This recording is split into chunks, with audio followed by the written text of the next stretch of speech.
तो सीधे आपको ले चलेंगे चंडीगढ़, जहां पर हरियाणा प्रदेश के मुखिया मुख्यमंत्री और नायब सिंह सैनी संबोधित कर रहे हैं। सुनिए क्या कुछ कह रहे हैं।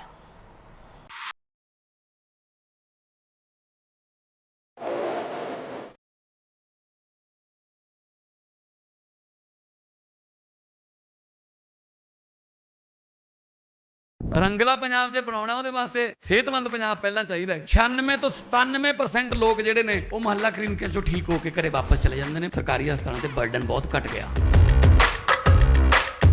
ਮੁਹੱਲਾ ਕਲੀਨਿਕ ਜਿਹੜਾ ਬਣਿਆ ਹੋਇਆ ਉਹਦੀ ਬਿਲਡਿੰਗ ਬਹੁਤ ਅੱਛੀ ਬਣੀ ਹੋਈ ਹੈ। ਉੱਥੇ ਸਭ ਤਰ੍ਹਾਂ ਦੀਆਂ ਫੈਸਿਲਿਟੀਆਂ ਦਿੱਤੀਆਂ ਹੋਈਆਂ ਸਰਕਾਰ ਵੱਲੋਂ। 2 ਹਫ਼ਤੇ ਤੋਂ ਖੰਘ ਨੇ ਬਹੁਤ ਪਰੇਸ਼ਾਨ ਕਰਿਆ ਤੇ ਜੀ ਮੈਂ ਪਹਿਲਾਂ ਬਾਹਰ ਪ੍ਰਾਈਵੇਟ ਦਵਾਈ ਲੈਂਦਾ ਰਿਹਾ, ਫਿਰ ਇੱਥੇ ਆ ਕੇ ਲੱਤੀ ਜੀ, ਟੈਸਟ ਫ੍ਰੀ ਹੋਇਆ, ਇੱਥੋਂ ਮੈਂ ਠੀਕ ਹੋ ਗਿਆ। ਹੁਣ ਮੈਂ ਠੀਕ ਹਾਂ ਬਿਲਕੁਲ। शानदार मुहल्ला क्लिनिक है, सफाई है और डॉक्टर उन्होंने जी दवाई लिखनी है वो कंप्यूटर च ऐड कर देंगे ने। जिथे दवाई लैनी है उत्थे तक कंप्यूटर पहुँच जाती है। टोटल पेपरलैस है। मान साहब ने बहुत वधिया उपराला किया, ਵਧੀਆ ਕੰਮ ਕਰਿਆ ਸਰਕਾਰ ਨੇ, ਗਰੀਬਾਂ ਦਾ ਭਲਾ ਕਰਤਾ। ਪੰਜਾਬੀ 'ਚ ਕਿਹਾ ਜਾਂਦਾ ਹੈ ਬਾਕੀ ਦੇ ਕੰਮ ਬਾਅਦ 'ਚ, ਪਹਿਲਾਂ ਸਿਹਤ ਜ਼ਰੂਰੀ ਹੈ। ਸੋ ਅਸੀਂ ਜਦੋਂ ਸਹੁੰ ਚੁੱਕੀ ਤਾਂ ਪਹਿਲੇ ਹੀ ਸਾਡਾ ਵਿਜ਼ਨ ਇਹ ਸੀਗਾ ਕਿ ਪੰਜਾਬ ਦੇ ਵਿੱਚ ਹੈਲਥ ਟੌਪ ਕਲਾਸ ਦਾ ਇਲਾਜ ਹੋਵੇ। ਸੋ ਇੱਕ ਮੈਡੀਕਲ ਹੱਬ ਦੇ ਰੂਪ ਦੇ ਵਿੱਚ ਅਸੀਂ ਸੋਚਿਆ ਹੈ। ਔਰ ਮੈਂ ਕੋਈ ਆਸਾਨ ਨਹੀਂ ਕਰ ਰਿਹਾ ਤੁਹਾਡੇ ਤੇ, ਮੇਰਾ ਫਰਜ਼ ਹੈ ਜੀ ਇਹ।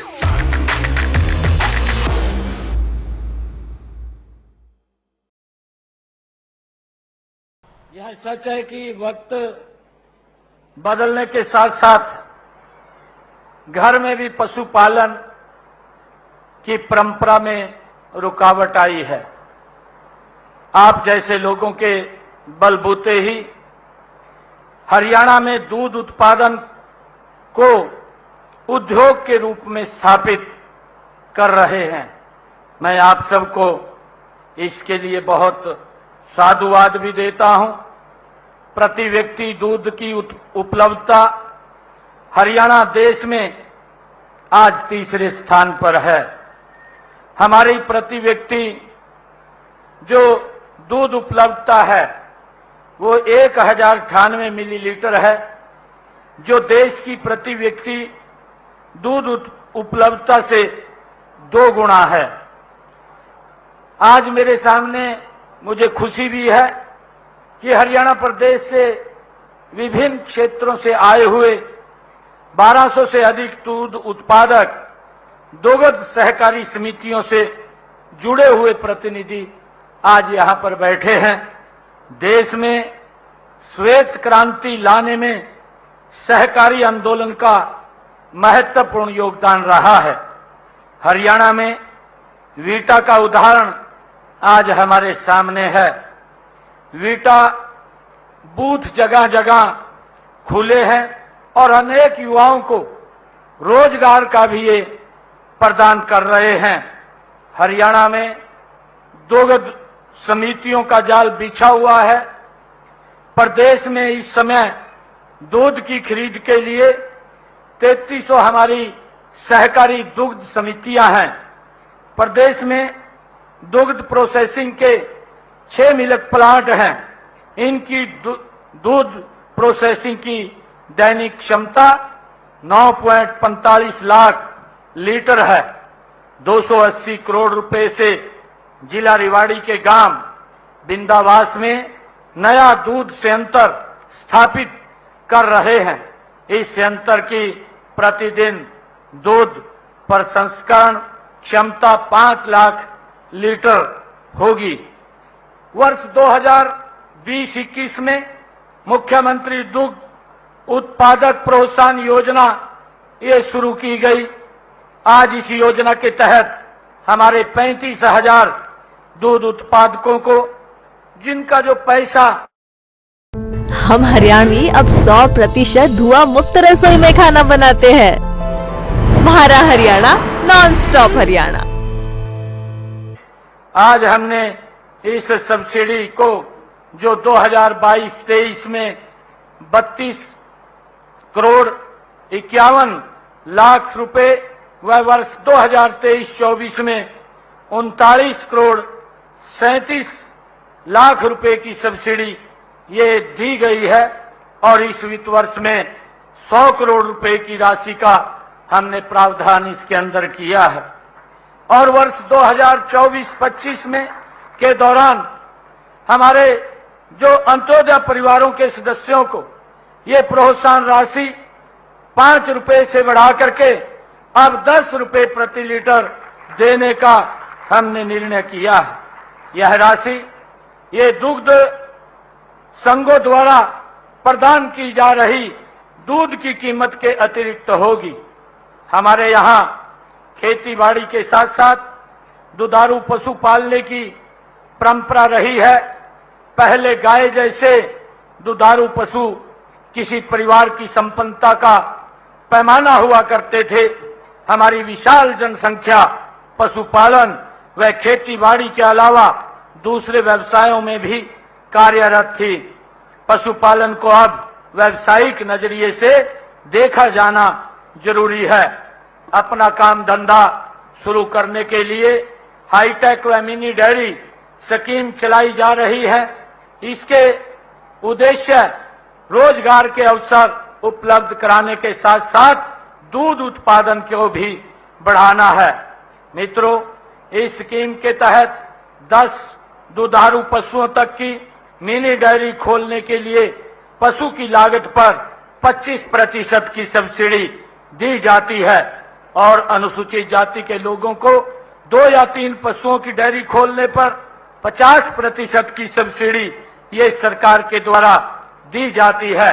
देसी नस्ल की 3 व 5 गायों की डेयरी इकाई लगाने वाले पशुपालकों को 50% का अनुदान वो दिया जाता है। देसी गाय रखने वाले किसानों को प्रति गाय 30,000 रुपए वार्षिक अनुदान देने का प्रावधान भी हमने अभी पिछले दिनों किया है। 20 या इससे अधिक दुधारू पशुओं को की हाईटेक डेयरी स्थापित करने पर ब्याज में भी छूट दी जाती है। इस योजना के तहत वर्तमान सरकार के कार्यकाल में 13,480 डेयरियां स्थापित हुई हैं। डेयरी उद्योग के मुख्य आधार स्तंभ उच्च कोटि की नस्ल के पशुओं की उपलब्धता करना, डेयरी इकाइयां स्थापित करने के लिए पूंजी की व्यवस्था और दूध की खरीद व प्रोसेसिंग की समुचित व्यवस्था, पशु चिकित्सा की आधुनिक सुविधाएं व अनुसंधान, बीमा सुविधा और आपसी सहयोग, ये 5 ऐसे इस उच्च कोटि के आधार स्तंभ है जिससे कि हमारे दूध उत्पादकों की जो श्वेत क्रांति आई है, इस श्वेत क्रांति के अंदर हम और ज्यादा दूध का प्रोडक्शन कर सकेंगे और हमारी इनकम भी इसके माध्यम से और ज्यादा होगी। इसके लिए मैं आप सबको बधाई भी देता हूं। हरियाणा में डेयरी इकाइयों की सफलता के लिए ये सभी सुविधाएं उपलब्ध हैं। पशुधन किसान क्रेडिट कार्ड योजना ये हमारी सरकार के द्वारा ये चलाई गई है। इसके तहत पशुपालकों को 1,60,000 रुपए का ऋण बिना किसी सिक्योरिटी के वो मिल जाता है। सहकारी दूध समितियों के दुग्ध उत्पादकों के लिए बच्चों के लिए भी छात्रवृत्ति योजना वो शुरू की गई है। उनके बच्चों को 10वीं व 12वीं में 80% से अधिक अंक प्राप्त करने पर उन्हें 2100 व 5100 रुपए की छात्रवृत्ति देने का निर्णय भी ये हमारी सरकार ने किया है। अब तक 5,140 हमारे दूध उत्पादकों के बच्चों को 1,86,00,000 रुपए प्रदान किए गए हैं। दूध उत्पादकों की बेटियों की शादी के लिए कन्यादान योजना भी हमारी सरकार ने ये शुरू की है। मुझे ये खुशी है कि बेटी की शादी पर 1,100 रुपए की राशि कन्यादान के रूप में दी जाती है।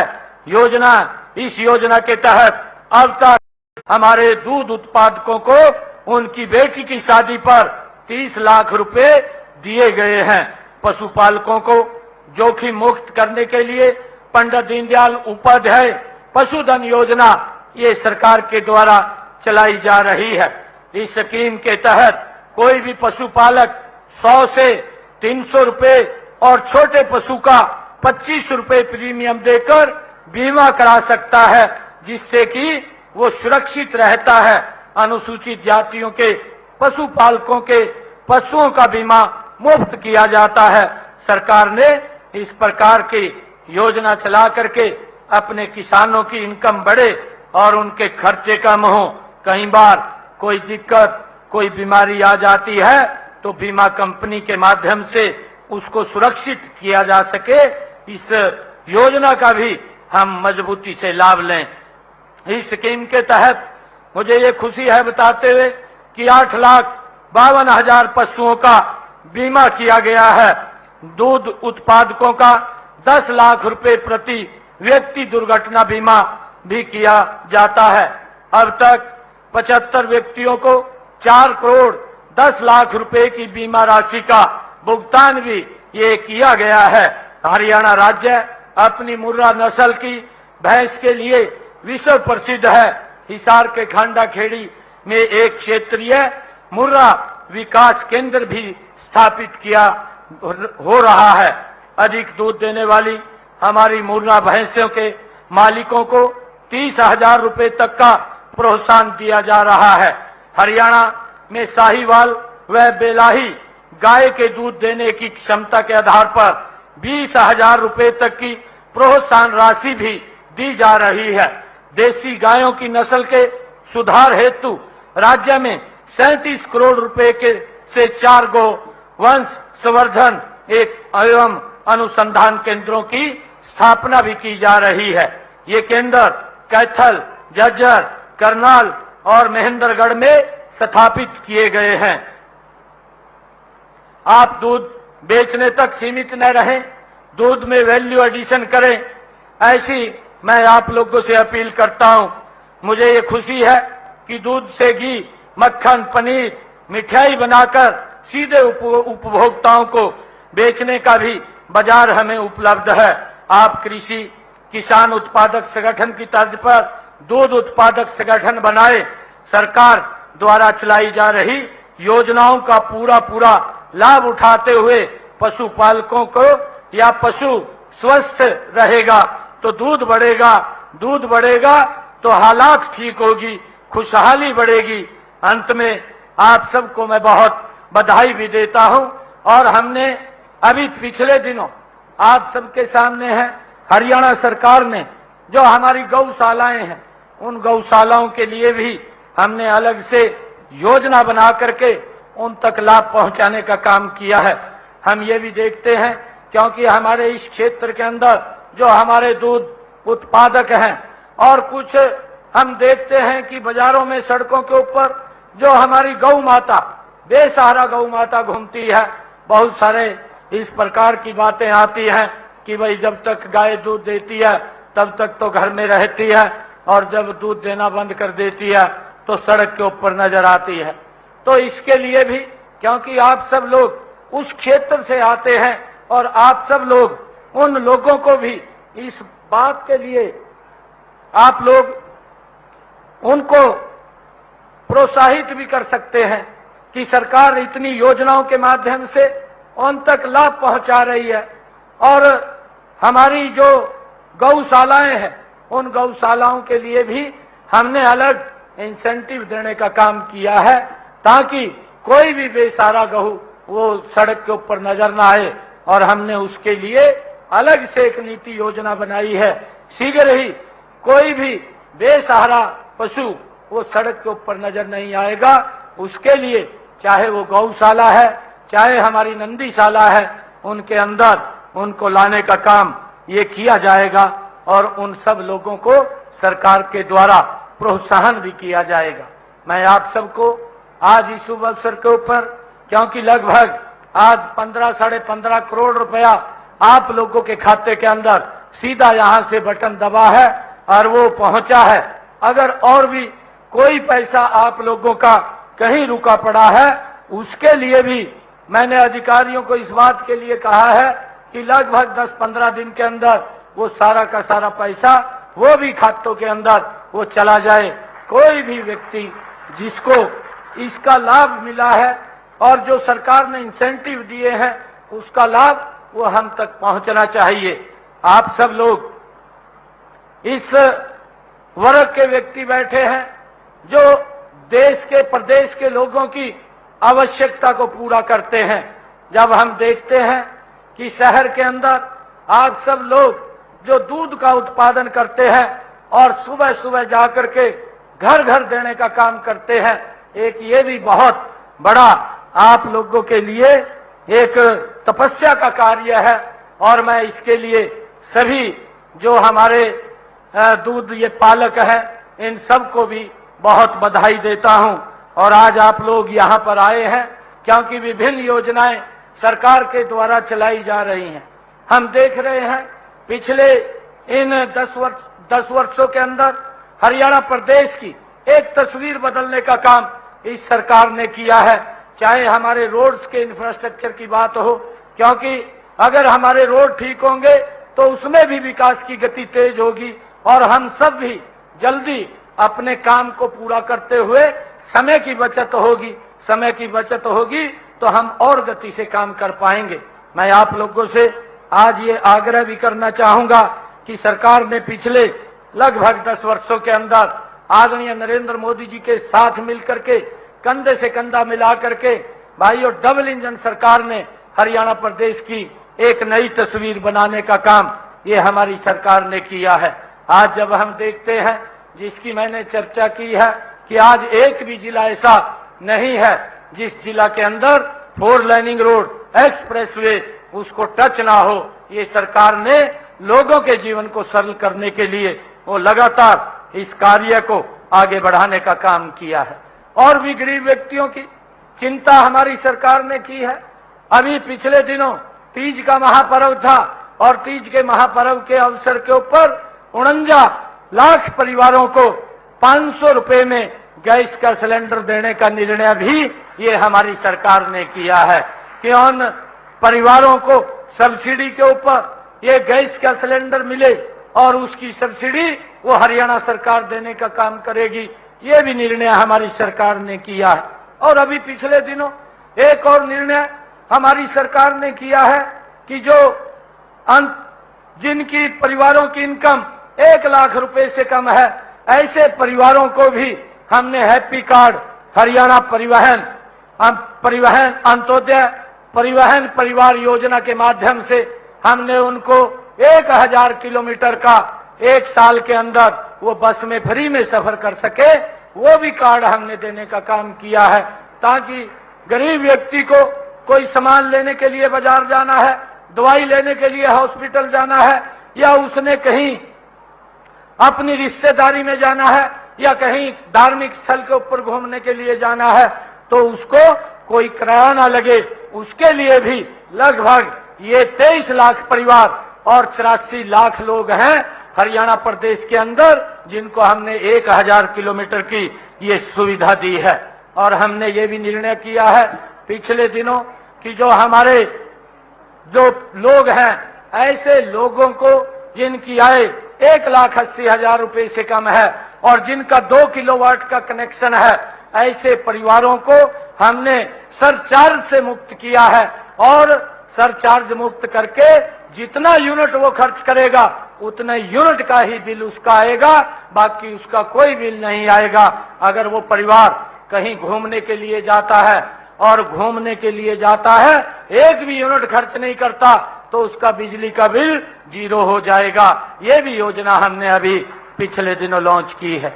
हमने एक और योजना आदरणीय प्रधानमंत्री जी ने, क्योंकि जो योजना ये 22 जनवरी को अयोध्या में उन्होंने संकल्प लेकर के कहा था कि जो हमारे गरीब परिवार हैं जिनकी 1,80,000 रुपए से कम इनकम है ऐसे परिवारों की छतों के ऊपर हम एक सोलर पैनल लगाने का काम करेंगे और उस सोलर पैनल के माध्यम से 60,000 रुपए की सब्सिडी केंद्र सरकार देगी और 40,000 रुपए की सब्सिडी प्रदेश सरकार देगी। उसके ऊपर 1 लाख रुपए का खर्चा है और फ्री में वो व्यक्ति के घर के ऊपर वो सोलर पैनल लगेगा और जब वो सोलर पैनल लगेगा तो उसका बिजली का बिल भी 0 हो जाएगा, उसको कोई बिल नहीं देना पड़ेगा।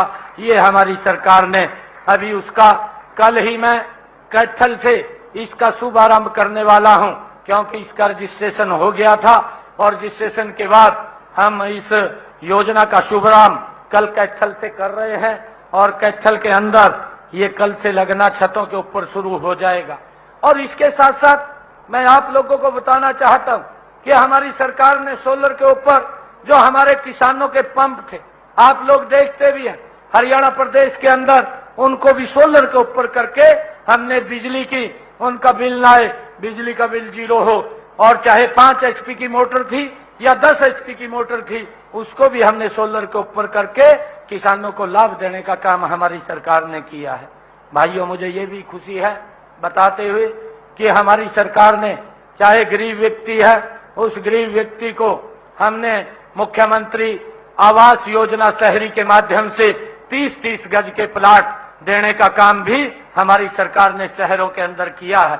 ऐसे प्रथम चरण के अंदर हमने सबसे पहले पीछे मैंने कार्यक्रम किया था रोहतक के अंदर, और उस कार्यक्रम के अंदर 15,520 लोगों को हमने ये 30-30 गज के प्लाट के जो उनको पत्थर है वो सौंपने का काम हमने किया था।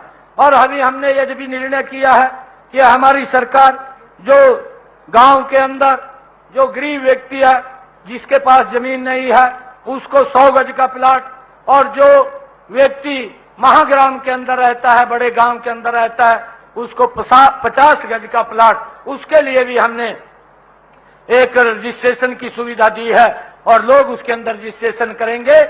ऐसे लोगों को हम 100 गज का प्लाट और 50 गज का प्लाट भी शीघ्र ही देने का काम करेंगे ताकि वो अपना मकान बना सके।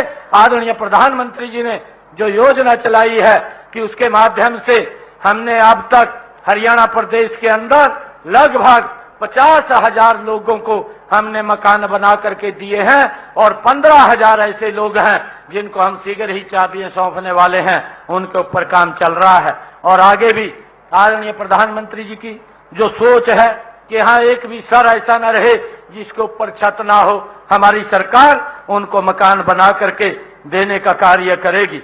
भाइयों, आज सब यहाँ पर मुझे खुशी है कि हमारे जो दूध उत्पादक आज सभी यहाँ पर पधारे हैं। मैं पुनः आप सबका बहुत बहुत स्वागत और धन्यवाद करता हूँ। और आप लोगों से एक बात और कहना चाहूंगा कि अभी आने वाले समय के अंदर ये हरियाणा के अंदर भी चुनाव प्रक्रिया भी शुरू हो जाएगी, और उससे पहले आप लोगों को मैं बधाई देना चाहूंगा कि आप लोगों ने जो केंद्र के अंदर आदरणीय नरेंद्र मोदी जी को 1962 के बाद ये पहली बार ऐसा हुआ है कि लगातार उनको तीसरी बार इस देश का प्रधान सेवक बनाने का काम ये आप लोगों ने किया है। इसके लिए भी मैं बधाई देता हूं।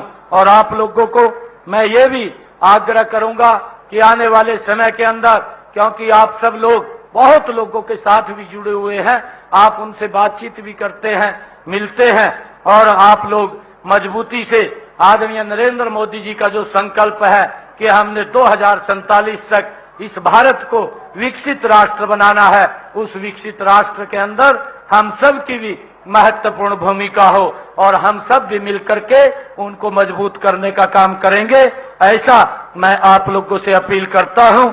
आज आप लोग यहाँ पर पधारे हैं, आप सबका मैं दिल से बहुत बहुत धन्यवाद और स्वागत करता हुआ आपको, आप यहाँ संत कबीर कुटीर के अंदर पधारे हैं, मैं पुनः आपका दिल से धन्यवाद करता हूं।